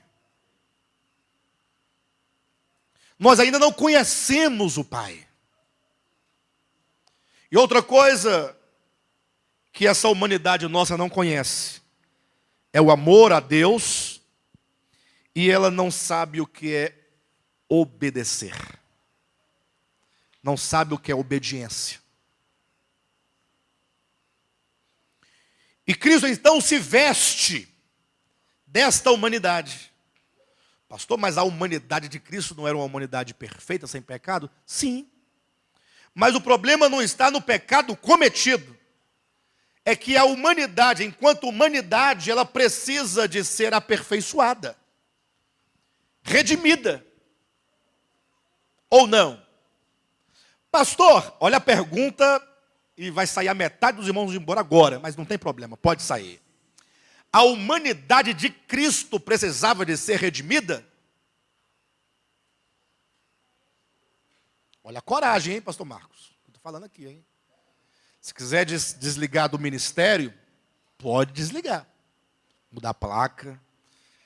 Mas eu não vou responder para não correr esse risco. Eu vou ler com vocês. Abra sua Bíblia em Hebreus. É o caminho, hein, irmãos? Hebreus capítulo 5, versículo 7 em diante. Olhe na sua Bíblia. Ele, vírgula, Cristo, o Cristo. Jesus? Jesus é filho de Maria ou é o eterno? Maria. É homem, humanidade. Ele, Jesus, nos dias da sua carne, ou seja, antes de ele ascender aos céus na humanidade glorificada. Ele, Jesus, nos dias da sua carne, tendo oferecido com forte clamor e lágrimas, orações e súplicas a quem o podia livrar da morte, e tendo sido ouvido por causa da sua piedade, embora sendo filho, porque estava encarnado no homem, aprendeu. Repita comigo: Jesus aprendeu. Está escrito isso na sua Bíblia? Nos dias da sua humanidade? O Cristo de Deus se vestiu da humanidade. Quando o Cristo se veste da humanidade, nós não temos dois. Nós temos o Cristo enquanto a pessoa e a humanidade que faz parte dele. Perfeito? Mas que ele recebeu no tempo de Maria, uma humanidade gerada para ele. E esse Jesus em carne aprendeu. Eu pensava que ele só veio ensinar, ele não aprendeu nada. Não, ele aprendeu. Vamos ler direito? Capítulo 5, versículo 7, ou versículo 8. Embora sendo filho, aprendeu. E o que ele aprendeu? O que Cristo aprendeu, ou Jesus aprendeu? O homem Jesus de Nazaré aprendeu. Me diga aí, você que é o cantor, nosso Jessé. Na sua Bíblia diz o que aí? Quem? Sério?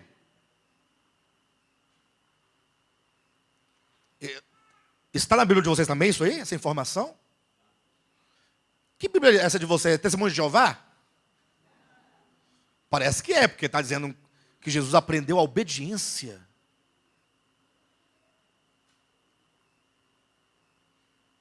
Então a sua humanidade ela foi sofrendo transformações de humanidade? Porque o que é aprendizado, se não mudança? Quando a humanidade vai se aperfeiçoando, vai se moldando, vai sendo transformada, vai sendo redimida. Razão porque não há outro caminho senão vestir-se do homem a quem Deus quer salvar. Não é meramente objetivo judicial. O judicial é o primeiro passo. Veste-se da humanidade e diga, agora você, a humanidade, vai aprender. Eu vou ensinar a você o caminho da obediência. Vai aprender. Uma humanidade totalmente sujeita. Totalmente. Bem, diz o texto, embora sendo filho, aprendeu a obediência. E qual foi o caminho pelo qual foi submetida essa humanidade? Os sofrimentos. Foi quebrando. Quebrando. Aprendeu a obediência por meio das coisas que sofreu. Puxa vida. E tendo aperfeiçoado a muitos, tornou-se, não, está aqui, versículo 9. E tendo aperfeiçoado a muitos, não, tendo sido aperfeiçoado, quem foi aperfeiçoado? Aperfeiçoado? Misericórdia. Essa igreja é estranha. O outro ali canta Jessé, Chitãozinho Chororó, Bruno e Marrone. Que maravilha. E agora o pastor da igreja dele está dizendo que Jesus foi aperfeiçoado. Era necessário que o Cristo se vestisse do homem para aperfeiçoá-lo. Não tem outro meio. Vestiu, falou, agora você vai ver. Vou te conduzir à cruz. Vou te pregar à cruz.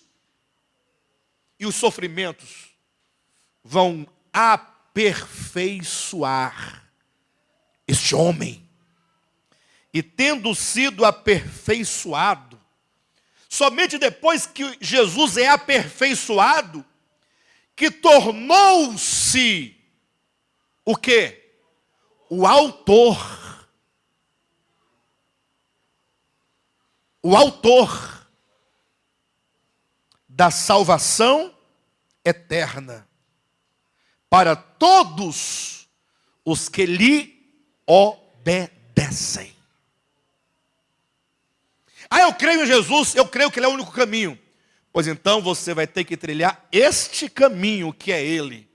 E qual é o caminho que é Ele? Uma humanidade que vai sendo aperfeiçoada. O mesmo que Cristo passou enquanto homem, Jesus, na história. Esse caminho é o caminho do aperfeiçoamento. Abra sua Bíblia rapidamente em João capítulo 14. E eu quero mostrar algumas coisas. Eu queria trabalhar todas essas ideias dentro desses capítulos, mas como eu modifiquei muitas coisas aqui, eu não consegui. Veja o capítulo 15, versículo 10. Isso é Jesus dizendo, se guardardes os meus mandamentos, permanecereis no meu amor. Eu quero que você entenda o que Cristo está dizendo. Isso aqui não é um versículo, isso é uma verdade. Se guardardes os meus mandamentos, permanecereis no meu amor.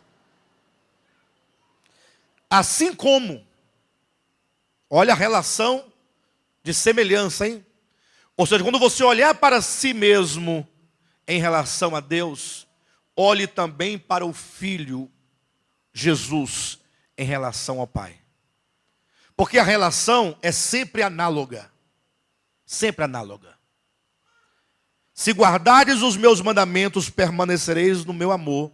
Assim como também eu tenho guardado os mandamentos de meu Pai e no seu amor permaneço. Olha o que ele está dizendo enquanto homem. Eu guardo os mandamentos do meu Pai. E no seu amor permaneço. Permanecer no amor do Pai é permanecer em plena comunhão com o Pai. É o filho que habita a casa do Pai, estar em harmonia com o Pai, e ele é um com o Pai, um com o propósito do Pai, porque ele ama o Pai, está sujeito ao Pai, não uma sujeitão coercitiva, como o irmão do filho pródigo. Quando viu seu irmão voltar e o pai fazer uma festa, o filho mais velho se revoltou contra o pai e disse: engraçado, né, pai? Bonito para o senhor. Eu aqui, olha a relação que ele tinha com o pai, totalmente equivocada. Nunca saí da sua casa, nunca gastei um centavo seu, trabalhando todo dia no campo. O senhor nunca me deu um cabrito. Agora esse teu filho, ó, não é meu irmão não, esse teu filho fez o que fez e você dá uma festa dessa para ele. Que coisa, hein, pai? Essa relação não é adequada. Esse não conhece o pai. O filho mais novo, quando saiu, não conhecia o pai. O filho mais moço só conheceu o pai quando retornou.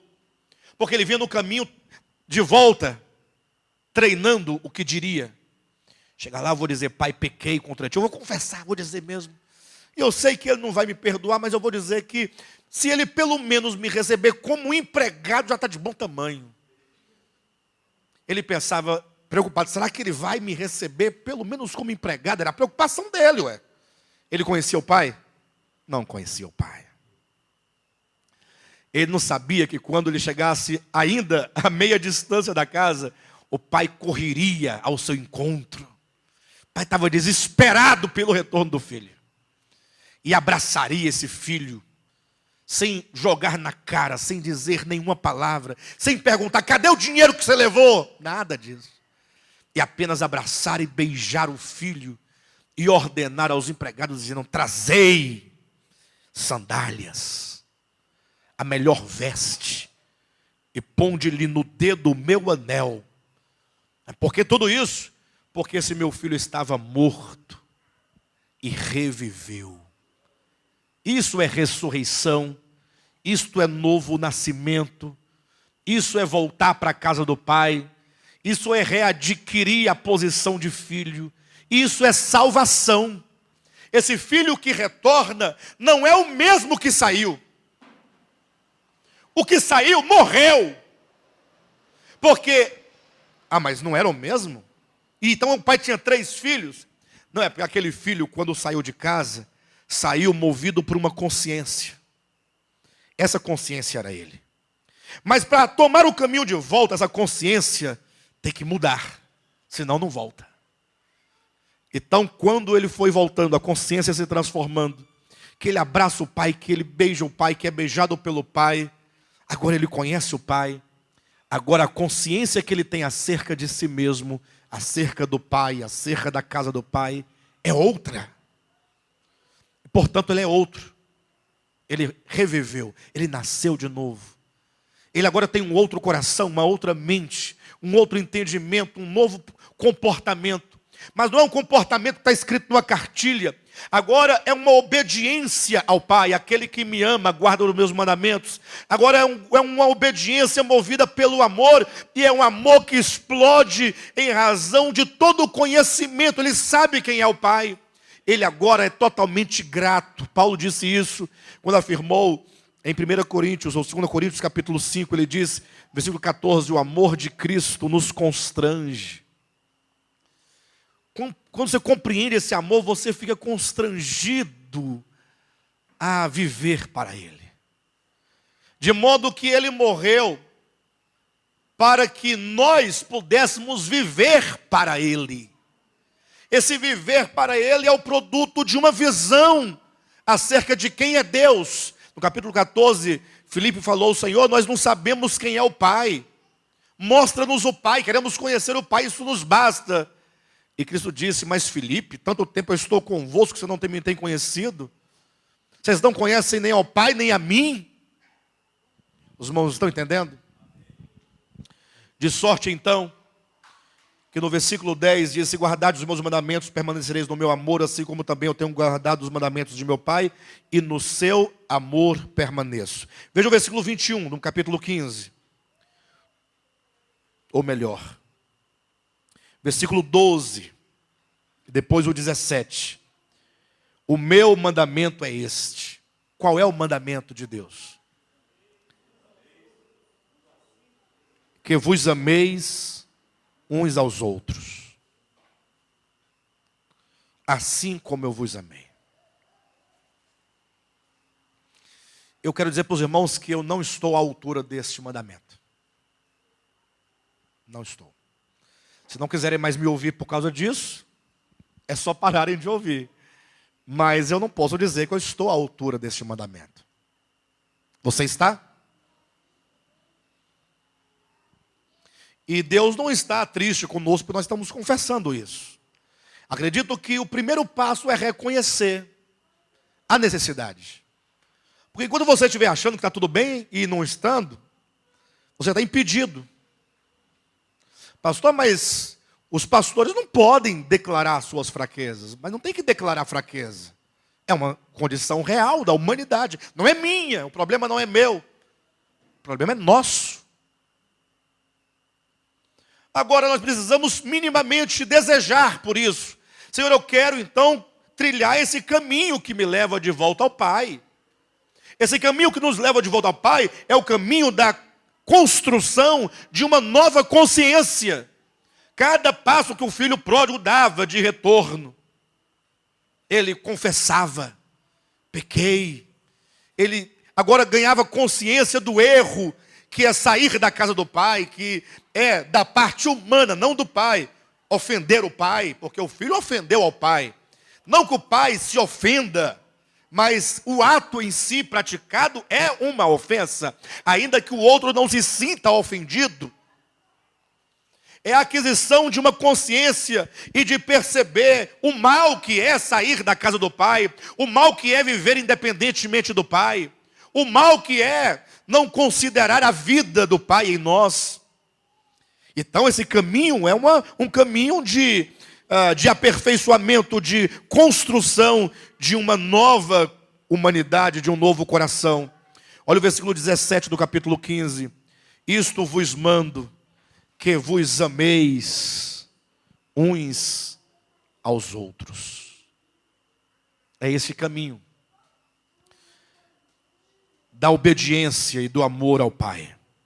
Cristo, havendo tomado aquela humanidade em Maria, aperfeiçoou por meio das coisas que sofreu aquela humanidade, e tendo sido aperfeiçoada a humanidade do homem Jesus, tornou-se ele o autor da vida eterna. Se os irmãos lerem lá no texto de Hebreus, ainda tem mais uma partezinha que diz assim no capítulo 9, ou melhor, capítulo 5, né? Versículo 9. E tendo sido aperfeiçoado, tornou-se o autor da salvação eterna para todos que lhe obedecem, tendo sido nomeado por Deus, sumo sacerdote segundo a ordem de Melquisedeque. Então esse caminho é um caminho a ser trilhado, não é? E eu tinha a intenção, o desejo de falar aos irmãos o resultado, ainda nesta vida, dessa transformação, dessa mudança. Isso porque muitas vezes, e infelizmente, a nossa visão ainda está assim: não, quando atingimos esse estágio, seremos arrebatados para Deus. Você imagina só. Na hora que se alcança a salvação em nós, que é a hora de nós de fato e efetivamente sermos luz para o mundo, Aí Deus tira a gente daqui e leva para o céu, para um lugar onde não precisa de nós.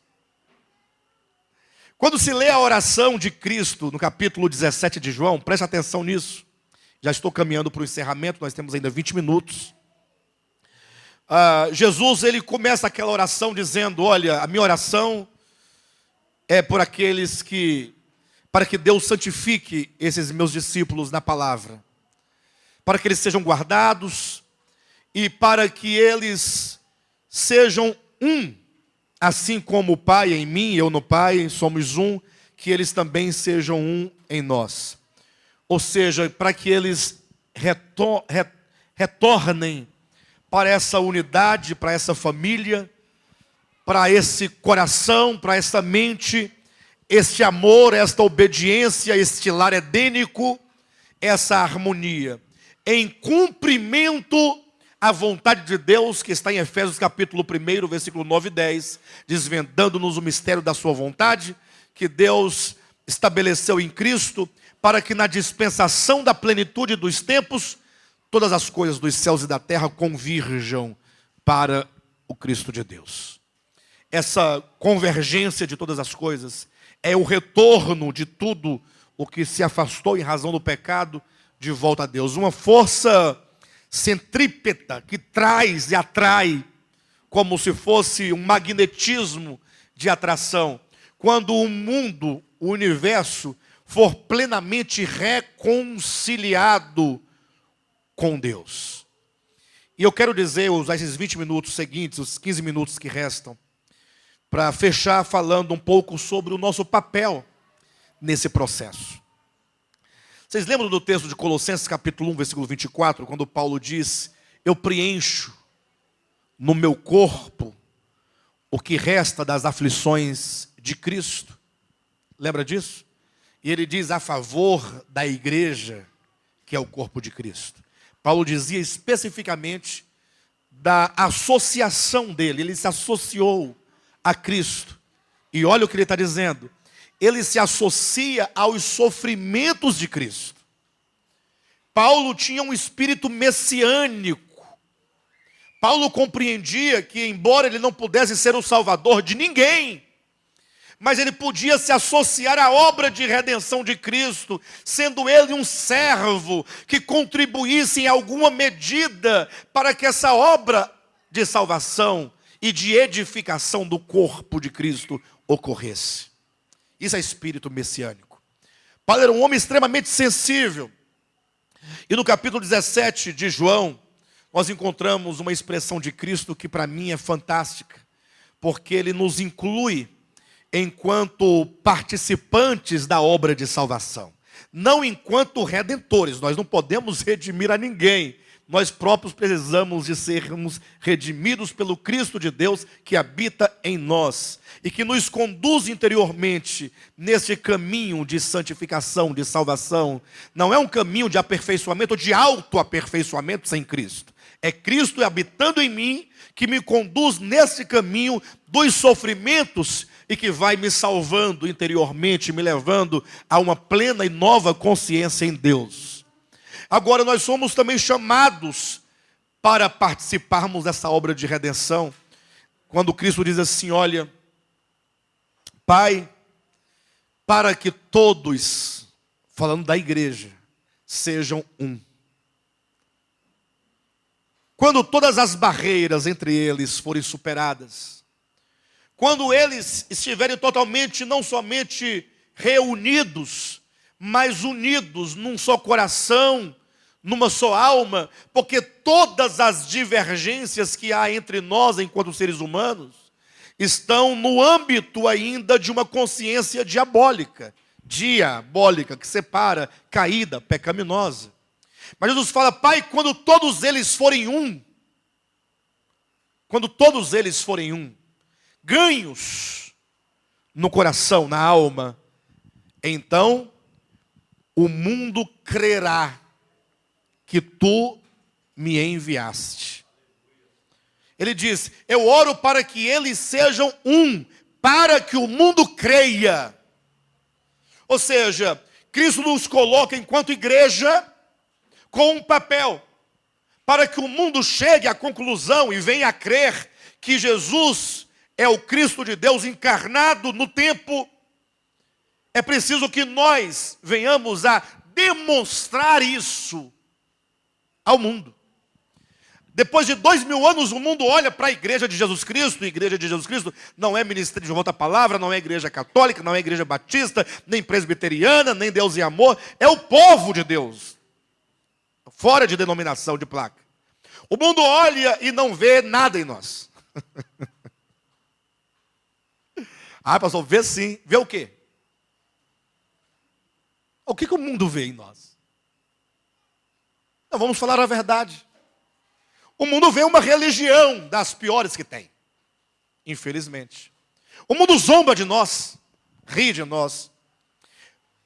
O mundo faz piada com o que nós somos no coletivo de igreja.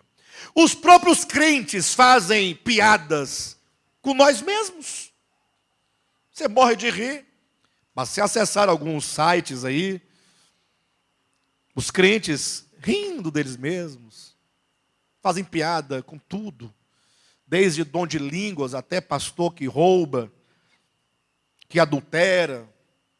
Quando nem especificamente a igreja, o povo, os irmãos que compram bênção, barganham com Deus, jejuam para poder ganhar poder de Deus, mas não querem soltar as ataduras do oprimido, do órfão, da viúva, de quem passa fome. Eu quero deixar de comer para que eu ganhe um status espiritual, mas eu não quero dividir o alimento com quem não tem. Não é estranho? Ah, jejum é bom, porque aquele homem é de jejum e oração. Ah, mas se você abre mão do seu alimento, por que não dividir o pão então com alguém que não tem? Este é o verdadeiro jejum, está lá em Isaías capítulo 58. Então a igreja tem um papel extraordinário. A igreja, como diz o escritor aos Hebreus, é uma igreja de primogênitos. O que é uma igreja de primogênitos? Ora, são aqueles que para Deus não somente têm uma certa primazia, mas é aquele que vai primeiro. A igreja não é única e exclusiva que vai ser salva, mas ela abre o caminho como alguém que coopera com Cristo e mostra ao mundo e ensina ao mundo. Jesus disse: vós sois a luz do mundo. A igreja deveria estar, mas isso porque ela não compreendeu o seu papel. A igreja, ela é formada de todos os eleitos e predestinados de Deus. Eleição e predestinação não está para salvação e condenação, como dizem ou querem os calvinistas, ou pensam também em relação a isso os arminianos, que não aceitam tal postura. Eleição e predestinação está para a escolha de uma noiva. Quantos estão aqui que são casados, sabem, vocês escolheram alguém para se casar, com quem se casar. Não foi escolha? Agora, se escolheram para você, é problema seu. Aí eu não posso ver nada. Mas o certo, o normal, é que você escolha a pessoa. E quando você escolhe, há muitas mulheres, falando de noivo e noiva, no caso da noiva, dentre tantas mulheres, você escolhe uma. É eleição. Ou não é eleição? E agora, você, tendo a sua noiva, com quem você vai se casar, não significa que você vai mandar matar no lago de fogo todas as demais mulheres. Simplesmente para esse fim de casamento, companheira e, sobretudo, auxiliadora, te auxilia, você tem esta. Quando então o pai ou o filho elegeu a cada um de nós, nos elegeu para ser noiva. E não adianta ficar cantando: incendeia, Senhor, a sua igreja, incendeia, Senhor, a sua noiva. Não estamos dando a noiva? Os seus cabelos são brancos. Não adianta cantar. Não adianta cantar. Não adianta fazer uma música que dura 10 minutos, caído para o lado chorando: a sua noiva te ama. Para de bobagem. Isso é teatro, puro teatro. Deus deve sentir ânsia de vômito, diante de uma igreja prostrada no chão, fisicamente prostrada. Sua noiva, chorando, chorando, e os mentos tocando, e o povo... Deus não quer isso, Deus quer uma auxiliadora, que trabalhe, e que por passar pelo processo de aperfeiçoamento de si mesma, é por meio desta santificação que o mundo verá o Senhor. Porque sem santificação você não vai ver a Deus. Não, não é você. Sem santificação da igreja, dos eleitos de Deus, ninguém, o mundo, ninguém verá a Deus. Para que eles vejam, nós temos que nos santificar. Processo de separação. O mundo verá, Deus é em nós, por meio de nós. Está em 1 Tessalonicenses capítulo 1, versículo 10. Se não for o 1 Tessalonicenses, é a segunda, quando diz, quando vier para ser manifestado nos santos. Ele se manifestará ao mundo. E está todo mundo olhando para o céu. Será que Jesus está voltando? Até os adventistas falam assim, eu estou vendo uma nuvem se aproximando do tamanho da mão de um homem. Será que é ele? Logo ele se manifestará, olhando para cima, procurando um sinal, uma coisa. Pastor, mas Jesus não vai vir? Vai, ele vai vir, mas enquanto ele não vem, é preciso que nós entendamos que ele quer se manifestar ao mundo. E essa manifestação é por intermédio da noiva, que é carne da sua carne e osso de seus ossos. Esta sim é varoa, porquanto do varão fora tomada. Esta sim é cristã, porque de Cristo foi formada. Não é um dogma, querido. Cristã, Cristo, cristão, gerado, formado, tem a mente de Cristo, o coração de Cristo, é corpo de Cristo. E entretanto, a despeito de tudo isso, nós esquecemos da nossa missão de cumprir isso em relação ao mundo. E isso começa com nós mesmos, começa dentro do seio de uma igreja local. Quando nós, membros da igreja local, começamos a buscar o cumprimento dessa verdade, buscando esse caminho do aperfeiçoamento, do amor, da perfeição de Deus, que é o amor, para que então possamos começar a funcionar como luz do mundo e para o mundo. E eu tinha preparado para hoje